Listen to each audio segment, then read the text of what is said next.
Section 1. You will hear a man who runs a recruitment agency talking to a young woman looking for a job. First, you have some time to look at questions 1 to 6.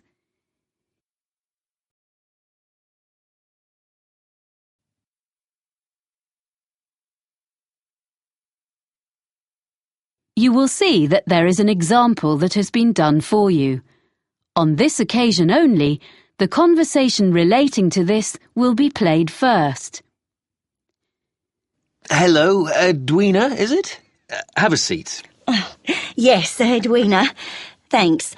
I'm looking for a job as a nanny. I like working with children. I talked to you yesterday. Oh, yes. Well, we covered most of the ground on the phone yesterday. I've got a form I need to complete for my records. So, you're Edwina Riley, and how should we contact you? The woman's name is Edwina Riley, so Riley has been written in the space. Now we shall begin. You should answer the questions as you listen, because you will not hear the recording a second time. Listen carefully and answer questions 1 to 6. Hello, Edwina, is it? Have a seat.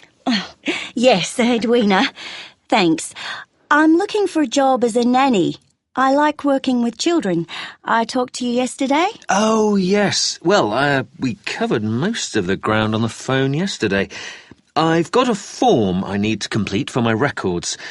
So, you're Edwina Riley, and how should we contact you? By email. I check it regularly. What's the address?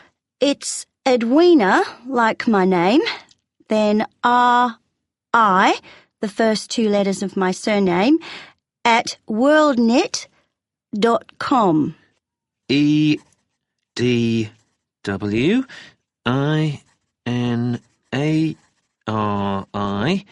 at worldnet.com? Yes. Good. And you're from Australia? Actually, I'm a New Zealander. Oh, I'm sorry. I bet it's really irritating being told you're an Australian.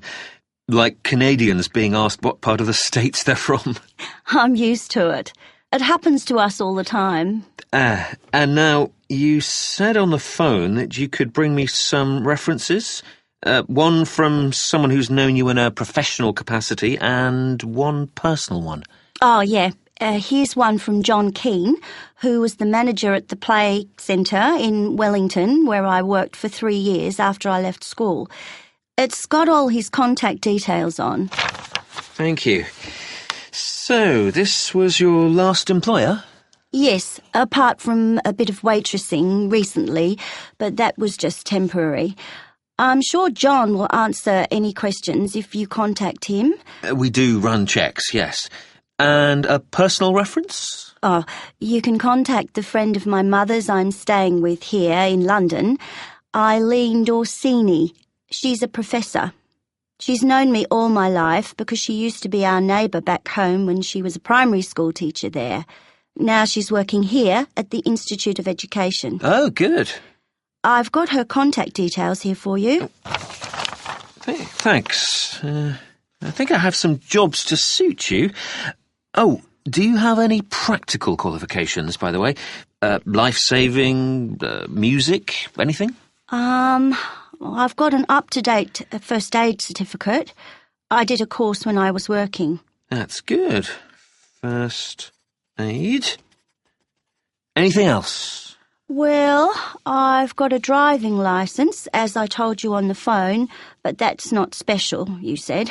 Almost everyone needs that, really. I've got a sailing qualification. It's a certificate of competence. So you're a yachtswoman? I love sailing. Well, I'll note you have a certificate. Before you hear the rest of the conversation, you have some time to look at questions 7 to 10.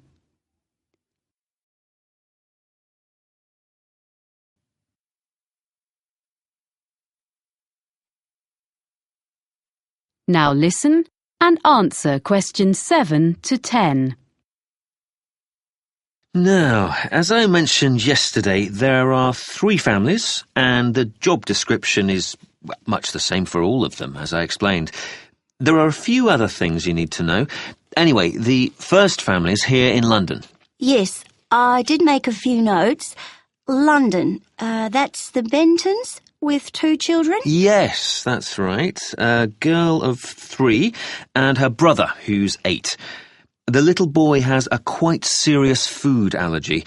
Did you learn about things like that on your course? Oh, well, I know what to do if someone has an allergic reaction. Good. But what they mainly want is someone with an interest in sport, as, well, that's the kind of family they are. Oh, that's okay. I'll enjoy that. Good. Now, the next people are in the country near Oxford. Oh, yeah, the Grangers? Yeah, so they have twin boys of 5 who are a bit of a handful, I suspect. But it's a lovely place, quite a grand house, and the family is extremely welcoming. They keep horses. Do you ride? I did when I was younger. I like animals generally. Well, Animal Lover was their special request, so you'd be fine there. The last family... Yes? I don't think I told you. They live in Scotland. Really? What's their name? Campbell. Oh, yes. And they have 4 girls under 10? That's it. They have a lovely city flat, and they own a small island. Wow! Actually, you might get on with them very well. They particularly wanted someone who would be prepared to cook when they go camping on the island. Camping would really suit me, and I'm used to taking my turn doing the food, but it is a long way from London. Yeah, well, you can think about it. Then, as soon as I've checked your references, we can arrange for you to talk to all of the families. Right. Thanks very much. Thank you. I'll email you as soon as I can. That is the end of section 1. You now have half a minute to check your answers.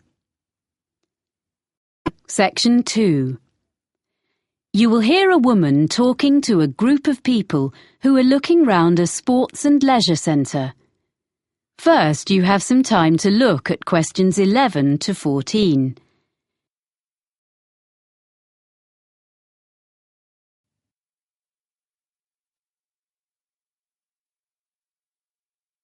Now listen and answer questions 11 to 14. Ladies and gentlemen, I'm very pleased to be able to welcome you to Cityscope, our lovely modern sports and leisure facility. I've brought you up to the rooftop cafe on top of the stadium so that you can enjoy the view while I explain briefly what we have here and point out to you the major features of the site. Then we'll go round and have a look at ground level. Oh, that'd be interesting. I'm glad. We're extremely proud of this new facility. You see, when the project was first discussed, we expected that a multinational company would give us half our funding, and the central government grant would make up most of the rest, with a smaller contribution from local business. Well, we'd got quite far into the planning stage when the multinational pulled out, and both central and local government decided they couldn't afford anything. So, we ended up with a beautiful project, a small amount of sponsorship promised by local organisations, and nothing else. We thought we'd never build it, but at the last moment, we had an amazing donation of several £1 million from a national transport company, and that got us going again, and we managed to get all the rest from local fundraising. There's hardly a street in the city that hasn't made its contribution one way or another, so there's a true sense of local ownership here. So, this is what we got. We wanted a new stadium because the 1950s football stadium is on the other side of town and is shortly due to be pulled down and built over. This site was the old airport, with some playing fields on one side of it, and a few buildings from the 1930s when the airfield first opened. So, we were able to plan a new stadium with plenty of room for all the things people wanted. The playing fields have been upgraded and refenced, so they are now a set of top-quality outdoor pitches for amateur football, hockey and so on. We have both sports and other entertainments here. We want to encourage all kinds of people onto the site and hope some of them may come to use the cinema or the cafe and end up trying the fitness centre. These are all grouped together. The cafe is in the original 1930s passenger hall, and the architects have managed to retain some of the elegant style of the building. The other buildings, like the control tower, which would have made a great feature, and the aircraft hangars, which we had hoped might house the fitness centre, were unfortunately not structurally sound enough to preserve. So, everything else is newly built, opened in 2010. Before you hear the rest of the talk, you have some time to look at questions 15 to 20.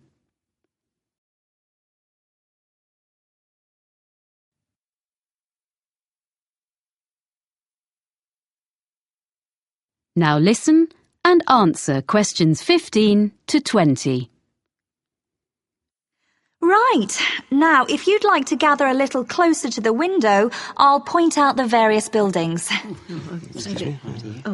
Very nice. We're at the highest point of the stadium here in the rooftop cafe, on the opposite side to the main entrance doors. On our left, you can see two buildings just beyond the end of the stadium. The closest one is the business centre, used for meetings and conferences and so on, which provides a good source of revenue for the upkeep of the sports facilities. And next to the business centre, the bigger building is the hotel, which is rented from us by an independent company. As you see, they are served by the perimeter road, which runs round 3/4 of the site. Now, coming round to the front of the building, immediately in front of the entrance, that circular open space at the end of the road is the transport hub. From here, there are buses and a monorail link to the free car park, about 10 minutes from here, but you can't see that. There's also a large secure cycle park. Oh, and disabled parking, of course. People find it's very convenient and it keeps the site virtually car-free. OK, now if you look as far as you can over to the right, beyond the buildings, you can see our outdoor pitches, which I mentioned earlier. Between the pitches and the entrance is a little kind of pedestrian plaza. Are you with me? OK, with the cinema in the building furthest away from us, next to the pitches. Then there's the 10-pin bowling between the cinema and the road. Near the far end of the perimeter road and between the mini roundabout and the pitches, there's our fitness centre with all kinds of equipment and a small pool and changing rooms for teams using the pitches. Then, joined onto the stadium, next to the entrance, is a range of small shops, which all specialise in sports equipment, clothes, shoes. They sell toys and so on as well, all that sort of thing. They seem to be doing well. As you see, the service road goes right round, but we keep the traffic and the pedestrians well apart. So it's all very relaxed round the plaza, popular with families. And just in front of the bowling is our lovely restaurant. You can see it from here. It's that building on the plaza between us and the bowling. It's open all day and in the evenings. There's quite a queue there at weekends, I'm pleased to say. So, now you've got the layout, we can go and have a closer look at everything. Oh, nice. That is the end of section 2. You now have half a minute to check your answers. Section 3. You will hear two people called Chloe and Ivan talking about a business studies course. First, you have some time to look at questions 21 to 25.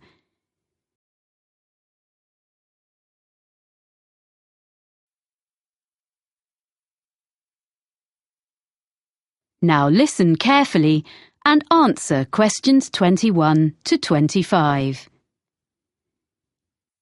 Oh, hi, Ivan. Oh, hi, Chloe. I'm glad I bumped into you because I've been looking at this prospectus about courses at the university. I'm thinking of doing a business studies degree. Isn't that what you're doing? Yes, I'm about to start my 3rd year. I think you'd enjoy it. Is there something on the course that you're not sure about? Well, you know I've been working for a publisher for the last 4 years as a production assistant. That will be really valuable experience because a lot of people go to university straight from school and don't have that kind of background. Yeah, I know. And I'm used to dealing with figures and percentages and things, but it's been a while since I've sat down and put my ideas into an essay. I was never that good at it, and I'm not sure I can do it now. But you did okay at school, so I'm sure you'll soon get into it again. I was worried about different things when I started, like if I'd be able to use all the computer programs. But you only really need the basics. You have to do a lot of presentations, and I thought that would be hard. But we'd actually had such a lot of practice at school, it was fine. But did you find writing essays easy? It was okay, but I was hopeless at getting them in by the deadline. And I was always late for lectures, so I had to work hard at that, and I tend to be early now. It's good that you've sorted yourself out before you go and get a job, or you might not have it very long. I think the course looks really interesting. It is. And it also gave me the chance to spend 6 months working in a local business last year. That's not so important for me, unless I could go abroad to use my foreign languages. But that doesn't seem to be on offer, which is a shame. What really appeals to me, though, is the idea of being assessed throughout the year. I think that's a much more productive way of learning, instead of everything being decided in an exam at the end. It's good for people like you who are hard-working all year round. You'll be spending all your time in the library. They've just expanded it too. That's good. Well, yes and no. They've made the study area bigger, but it means they've taken some of the magazines and periodicals away. So I think it was better as it was. The university is expanding all the time, and there are lots of new courses coming next year. Well, that's great news, isn't it? It means the college will have a better reputation, as more people will hear about it. So that's good for us. I agree, but they really need to add more lecture rooms, as we often have lectures in tiny rooms. Well, you obviously think overall it's a good place to do a degree. I should probably go and have a look round. Well, it's holidays now, and there's not much going on there. Oh, so it's probably not worth going in now. But you could email my tutor. I know he'd be happy to answer any questions. I can give you his email address. I looked at quite a lot of other universities and read loads of prospectuses, but I thought this one was the best.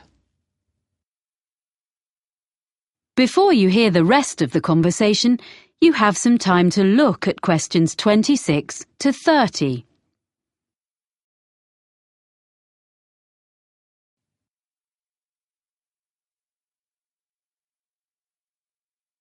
Now listen and answer questions 26 to 30.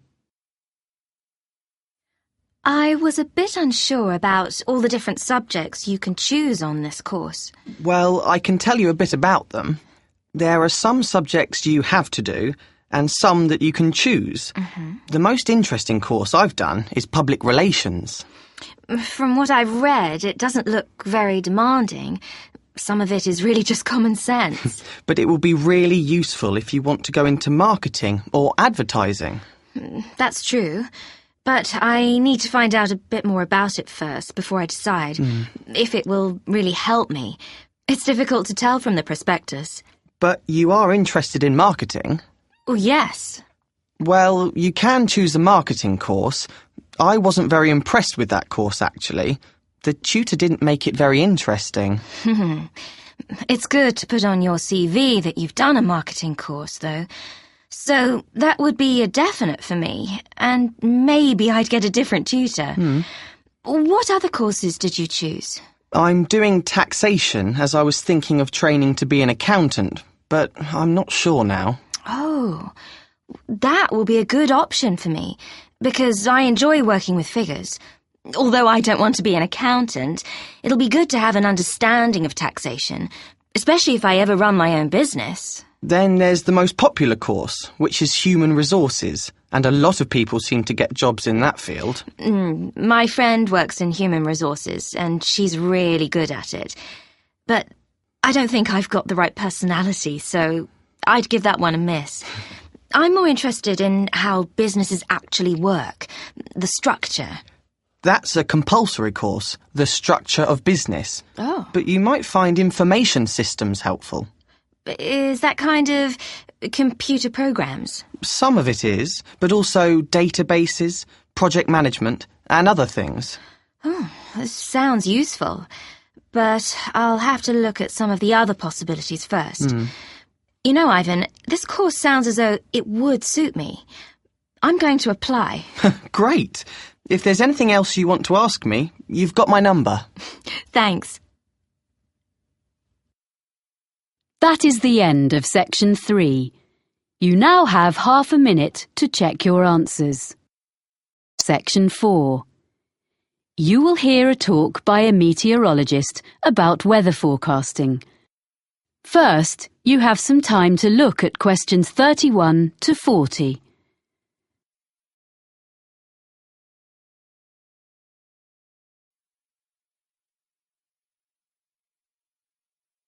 Now listen carefully and answer questions 31 to 40. I work for the National Weather Service, and as part of your course on weather patterns, I've been asked to talk to you about how we predict the weather. We're so used to switching on our TVs and getting an up-to-date weather forecast at any time of day or night that we probably forget that this level of sophistication has only been achieved in the last few decades, and weather forecasting is actually an ancient art. So I want to start by looking back into history. The earliest weather forecasts appeared in the 1500s in almanacs, which were lists of information produced every year. Their predictions relied heavily on making links between the weather and where the planets were in the sky on certain days. In addition, predictions were often based on information, like if the fourth night after a new moon was clear, good weather was expected to follow. But once basic weather instruments were invented, things slowly started to change. In the mid-15th century, a man called Nicholas Kuser, a German mathematician, designed a hygrometer which told people how much humidity there was in the air. To do this, Kuser put some sheep's wool on a set of scales and then monitored the change in the wool's weight according to the air conditions. A piece of equipment we all know and use is the thermometer. Changes in temperature couldn't really be measured until the Italian Galileo Galilei invented his thermometer in 1593. It wasn't like a modern-day thermometer because it had water inside it instead of mercury. In fact, it wasn't until 1714 that Gabriel Fahrenheit invented the first mercury thermometer. In 1643, another Italian, called Evangelista Torricelli, invented the first barometer, which measured atmospheric pressure. This was another big step forward in more accurate weather predicting. As time went on, during the 17th, 18th and 19th centuries, All these meteorological instruments were improved and developed, and people in different countries began to record measurements relating to their local weather. However, in those days it was very difficult to send records from one part of the world to another, so it wasn't possible for them to share their information until the electric telegraph became more widespread. This meant that weather observations could be sent on a regular basis to and from different countries. By the 1860s, therefore, weather forecasts were becoming more common and accurate because they were based on observations taken at the same time over a wide area. In 1863, France started publishing weather maps each day. This hadn't been done before, and other nations soon followed. So that was the start of national weather forecasting. And I'll now tell you how we at the National Weather Center get the information we need to produce a forecast.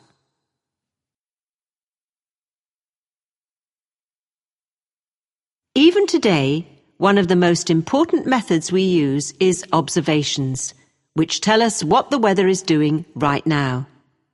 Observation reports are sent automatically from equipment at a number of weather stations in different parts of the country. They are nearly all based at airports, although a few are in urban centres.